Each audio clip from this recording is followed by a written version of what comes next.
ام لکم ایمان علینا بالغۃ الی یوم القیامۃ ان لکم فیہ لما تحکمون سلہم ایہم بذلک زعیم. تو بات اس پر چل رہی تھی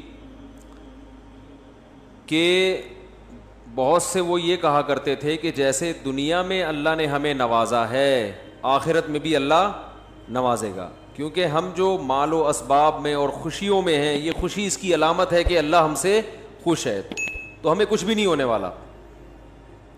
تو یہ چیز انسان کو دھوکے میں ڈال دیتی ہے. انسان بعض مرتبہ اپنی موجودہ حالت کو دیکھ کر یہ سمجھتا ہے کہ فیوچر بھی کیا ہوگا، اچھا ہوگا. اس چیز نے بہت سے لوگوں کو تباہ کیا ہے. تو اللہ کی نظر میں دنیاوی ترقی ہرگز اس کی علامت نہیں ہے کہ اللہ آپ سے خوش ہے. اللہ کے ہاں خوشی کا معیار ایک ہی ہے کہ آپ اللہ کے احکام کو پورا کرتے ہیں یا نہیں کرتے. خوشی میں پورا کر رہے ہیں تو اللہ خوش ہے، غم میں پورا کر رہے ہیں تو اللہ خوش ہے. تو یہ جو کہا کرتے تھے نا ہمیں اللہ نے اتنا کچھ دیا، تو اللہ نے فرمایا کہ یہ استدراج ہے. یہ لفظ یاد کر لیں کہ جب کوئی نعمت مل رہی ہو تو بعض دفعہ تو وہ نعمت واقعی نعمت ہوتی ہے اللہ کی طرف سے، بعض دفعہ ڈھیل ہوتی ہے. وہ فرعون کو جیسے ڈھیل ملی نا،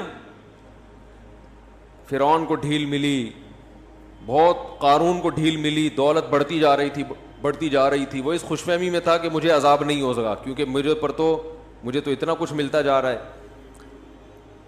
تو بعض دفعہ اللہ نافرمانوں کی نعمتوں میں جو اضافہ کرتے ہیں اس کی وجہ یہ ہوتی ہے کہ اللہ چاہتے ہیں کہ دنیا میں ان کو عیاشی دے دو اور پھر ان کو میں اچھی طرح سے پکڑوں گا. جیسے دیکھو پھانسی کا جو مجرم ہوتا ہے نا، جس کو کل لٹکانا ہے، تو اس کا رات کو بڑا پروٹوکول ہوتا ہے. اس کی مرضی کا کھانا کھلایا جائے گا، اس کو اس کے رشتہ داروں سے اس کو ملوایا جائے گا، اس سے اس کی آخری خواہش پوچھی جائے گی.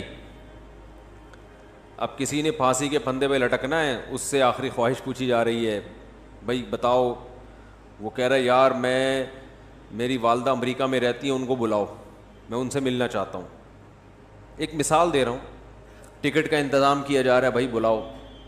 اب یہ خوش ہو جائے کہ یار دیکھو اتنا پروٹوکول تو گورنمنٹ کسی کو بھی نہیں دیتی. میں نے ماموں سے ملنا ہے تو ماموں کو بلایا جا رہا ہے. میں نے کہا بریانی کھانی ہے تو بریانی کا انتظام ہو رہا ہے. میں نے کہا انڈے والا نہیں چلے گا، زنگر برگر چلے گا. آج زنگر برگر کا انتظام کیا جا رہا ہے کہ اس کا مطلب گورنمنٹ مجھ پہ مہربان ہو گئی اور کل میں نے لٹکنا نہیں ہے. اور وہ جو مجرم جو پھانسی کا نہیں ہے، وہ تو 5 سال قید با مشقت کا ہے، اسے تو دال چاول کھلائے جا رہے ہیں. اس کا مطلب وہ لٹکے گا اور میں چھوٹ جاؤں گا، وہ یہ سمجھ رہا ہے.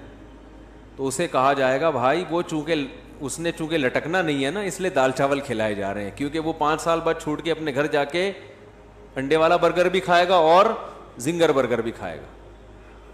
اور تیری قسمت میں اب یہ چیزیں کبھی بھی نہیں ہیں، لہذا تو بول انڈے والا منگوانا ہے یا زنگر منگوانا ہے. تجھے کھلایا اس لیے جا رہا ہے کہ اب تو نے لٹکنا ہے. تو یاد رکھو بعض دفعہ اللہ دنیا میں ترقی دے دیتے ہیں، بعض دفعہ اللہ دنیا میں نوازتے ہیں، خوب عزت ملتی ہے، پیسہ ملتا ہے، شہرت ملتی ہے، صحت ملتی ہے. تو یہ اللہ کی نعمت نہیں ہوتی، یہ ڈھیل ہوتی ہے، جس کو قرآن میں کیا کہا گیا ہے؟ استدراج. مشکل لفظ ہے، قرآن کی اصطلاح ہے استدراج. درج سے نکلا ہے، درجہ بدرجہ کسی چیز کو تباہی کی طرف لے کے جانا، ڈھیل دینا اس کو. تو جیسے پتنگ، ایک آدمی نے کچا مارا تو آپ کی پتنگ کو نا، آپ نے پتنگ ڈھیلی کر دی یہ دکھانے کے لیے کہ میری پتنگ کٹ گئی ہے.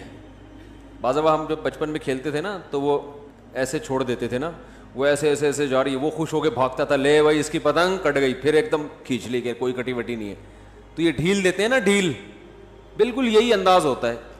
ہم نے کوئی زیادہ پتنگیں نہیں اڑائی، 2-4 دفعہ ہی اڑائی ہوں گی. آپ سمجھے پتہ نہیں کتنے بڑے پتنگ. کرکٹ کھیلا ہے ہم نے ٹھیک ٹھاک. ایک تو مسئلہ ہے کوئی بیان کو فوکس کرنا چاہیے نا، کیا بات چل رہی ہے. درمیان میں اگر یہ نئی باتیں آئیں گی نا تو پھر یہ الگ سے موضوع بنا کے نہیں آتی. تو بات یہ چل رہی تھی کہ دنیا میں اللہ کسی کو بہت زیادہ نوازیں تو یہ نوازنا اس کی علامت نہیں ہے کہ اللہ آپ سے خوش ہے. یہ ڈھیل بھی ہو سکتی ہے کہ تو چونکہ پھانسی کا مجرم ہے، تجھے آخرت میں جہنم کی آگ میں پھینکنا ہے, اڑا لے کچھ دن مزے. سمجھتے ہو؟ اور بعض دفعہ یہ نعمت بھی ہوتی ہے. نعمت کب ہوتی ہے وہ میں ابھی بتاتا ہوں, پہلے میں پہلے والی کو مثالوں سے سمجھا دوں. صحابہ کرام جب ایمان لائے نا تو ان کے معاشی حالات اور کمزور ہو گئے, کاروبار چھن گئے, ہجرت کر کے آئے, گھر بار چھوٹ گیا. جبکہ وہ روم اور فارس جو بڑی بڑی سپر پاور تھی اس وقت, ان کو دیکھتے کہ وہ تو پھل پھول رہے ہیں. بھائی نبی صلی اللہ علیہ وسلم نے دعویٰ یہ کیا کہ میں تمام انسانوں کا نبی ہوں اور میں جو دین لے کر آیا ہوں وہ برحق ہے. تو بعض لوگوں کو خیال ہوتا یہ برحق دین ہے تو ہم عرب کے بدو اتنے تھوڑے سے علاقے میں ہیں اور اکثر ان میں پڑھنا لکھنا بھی نہیں جانتے, تحریر نہیں پڑھ سکتے تھے, یہ کم علمی کا عالم تھا. اور پڑھے لکھے کون ہیں؟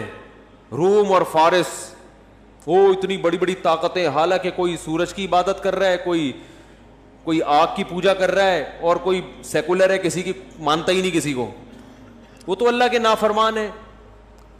پھر مکہ میں بھی جو بڑے بڑے سردار تھے نا, جو اسلام کے سب سے بڑے دشمن تھے, وہ بھی بڑے ٹھیک ٹھاک مالدار پیسے والے لوگ. تو صحابہ کرام کو یہ اشکال ہوتا کہ پیسہ ان کے پاس ہے اور اللہ راضی ہم سے ہے تو ہم غریب کیوں ہیں. یہ آج بھی اشکال ہوتا ہے کہ نہیں ہوتا؟ بے یار ہر چیز تو تم ان سے لیتے ہو. اس میں تو ویسے ہماری اپنی کوتاہی ہے جو ہر چیز ہم ان سے لے رہے ہیں, کوئی اسلام کی وجہ سے نہیں ہے کہ ہم نیک ہیں تو اللہ نے ان کو نواز دیا, وہ ہم ہیں ہی اس قابل کہ ہمیں کچھ نہ ملے. وہ انہی حرکتوں کی وجہ سے جو ابھی میں نے تھوڑی دیر پہلے بیان کی ہے. کیونکہ ہم آج کا مسلمان ہر وہ کام جو اللاجیکل ہو وہ کر رہا ہے, وہ سمجھ رہے ہو بیٹھ کے. دیکھو یہ کورونا میں مجھے بعض تاجر ملے, وہ کچھ ایک تو میں نے خود دیکھے امریکہ سے پاکستان آ گئے بزنس کرنے. امریکہ سے کہاں آ رہے ہیں؟ پاکستان. کہہ رہے ہیں امریکہ میں بزنس ابھی نہیں ہے, ابھی پاکستان کے پھلنے پھولنے کے دن ہے. صحیح ہے نا, لیکن پاکستانیوں کو یہ بات معلوم نہیں آ رہی. یہ گوروں کو پتہ ہے, گورے آ رہے ہیں, گورے کہہ رہے ہیں ادھر لگاؤ پیسہ, کیونکہ کرونا نے نا دنیا کو بالکل الٹ دیا ہے. ہمارے استاد بہت ذہین ہے, اللہ ان کی عمر میں برکت دے, انہوں نے فرمایا تھا کرونا پھیل رہا تھا شروع, انہوں نے کہا کرونا کے ختم ہونے کے بعد دنیا بالکل چینج ہو چکی ہوگی, بہت اٹک پٹک ہوگی. ابھی بہت سے مالدار غریب اور بہت سے غریب اوپر. اس میں وہ ترقی کرے گا جو کیا استعمال کرے گا؟ کھوپڑی. اور جو مکھنچو بن کے عاملوں پہ ڈالتا رہے گا نا بندش, جادو ٹونا, اور مجھے تو پتہ نہیں اللہ کا میرے ساتھ مسئلہ کیا ہے, میرا تو کوئی کام ہی نہیں ہوتا, میری تو شادی نہیں ہو رہی. کرونا میں شادیاں بھی ہوں گی کیونکہ موتیں مردوں کی زیادہ ہو رہی ہیں. حقیقت بتا دوں بہت سی عورتیں بیوہ ہو گئی ہیں کرونا میں, رشتے بھی ملیں گے, لیکن یہ بیٹھ کے کیا کر رہا ہے؟ مکھیاں مار رہا ہے بیٹھے بیٹھے, کہہ رہے کچھ ہو ہی نہیں رہا, کچھ مسئلہ ہی نہیں ہے. تو بالکل دنیا بہت حد تک چینج ہو چکا ہوگا. جیسے 9/11 سے پہلے کی دنیا اور 9/11 کے بعد کی دنیا میں فرق ہے نا, ایسا ہی کورونا سے پہلے کی دنیا میں اور کورونا کے بعد کی دنیا میں بہت بزنس چینج ہو رہا ہے. آن لائن چیزیں بکنا شروع ہو گئی ہیں, اب لوگوں نے آلو پیاز ٹماٹر آن لائن بیچنا شروع کر دیے, تو بہت کچھ چینج ہوگا ابھی. تو جو کھوپڑی استعمال کرے گا نا وہ اس چینجنگ سے کیا کرے گا؟ فائدہ اٹھائے گا. کل ایک انگلش لینگویج ٹیچر ملے, میں نے کہا آپ کا تو بزنس کم چل رہا ہوگا. انہوں نے کہا جتنا میں نے لاک ڈاؤن میں کمایا ہے نا اتنا میں نے پہلے کبھی نہیں کمایا تھا. کہنے لاک ڈاؤن میں تو سارے مجھے اسٹوڈنٹ یورپ امریکہ کے مل رہے ہیں. نہیں آ رہی بات؟ جو انگلش جن کو نہیں آتی نا یورپ میں, جو پاکستانی ہے وہاں رہتے ہیں, تو وہ مجھے مل رہے ہیں کیونکہ وہاں کے ادارے کیا ہو گئے؟